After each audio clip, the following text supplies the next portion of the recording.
La parole de Dieu nous dit d'ailleurs dans ce passage de Jacques que la même bouche que nous utilisons pour bénir, nous utilisons pour maudire. N'est-ce pas? Les enfants de Dieu, créés à son image et selon sa ressemblance, nous prenons notre bouche pour bénir Dieu, pour les bénir, et puis après on prend pour les maudire encore. Tu es béni au nom de Jésus. Amen. Toi, pour ton comportement, tu es maudit. La même bouche, hein, la même langue qui vient de prononcer des bénédictions, l'instant d'après est en train de prononcer des malédictions parce que quelqu'un l'a volé quelque chose. Quelqu'un lui a volé quelque chose.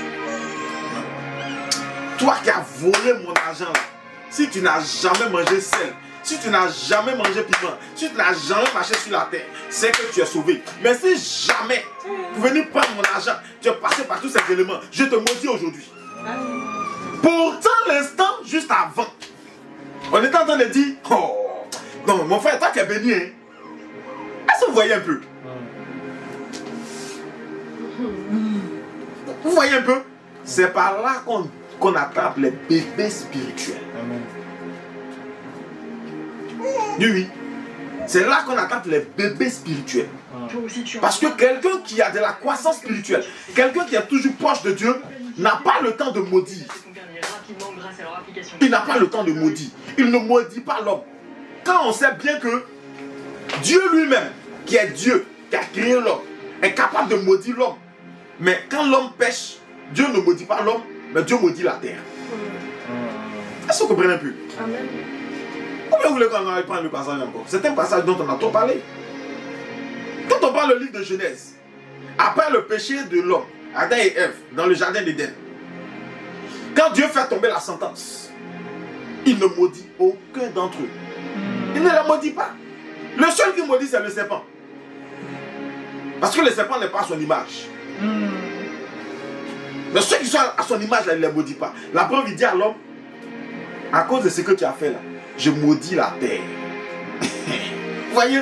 Il peut dire je te maudis, mais il maudit même pas l'homme. Il dit je maudis la terre. À cause de toi, la terre va produire des épines et des ronces. Ça veut dire qu'à la création, les épines et les ronces n'existaient pas. Dieu ne les avait pas créées encore. Donc à partir de ce moment, Dieu venait de créer quelque chose de nouveau qui allait être une preuve pour l'homme. Les épines et les ronces. Afin que son travail soit pénible. Quelqu'un comprend le message? Mais nous, à tout bout de champ, on est prêt à maudire l'autre. On est prêt à prononcer, à proférer des paroles de malédiction. Souvent même sur nos propres enfants. Tu es un parent et tu espères que quand tu seras vieux, ton enfant t'assiste. Mais le même enfant là, dès qu'il fait une petite erreur, tu es en train de prononcer des paroles de malédiction sur lui. Toi, tu vas voir. Ça, c'est dans nos villages. Dans notre culture là-bas, les parents, ils ont fini avec ce système-là.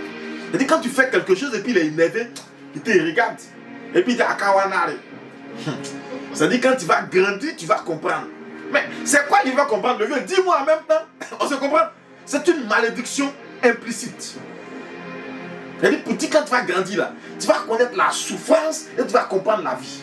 Est-ce que tu es obligé de dire à ton enfant qu'il va connaître la souffrance? La souffrance, c'est la seule chose que tout le monde vit déjà. Pourquoi tu vas venir proférer encore, d'accord, une prophétie de souffrance sur un enfant? On se comprend? La même parole qu'on utilise pour bénir, la même langue qu'on utilise pour bénir, on va l'utiliser pour maudire.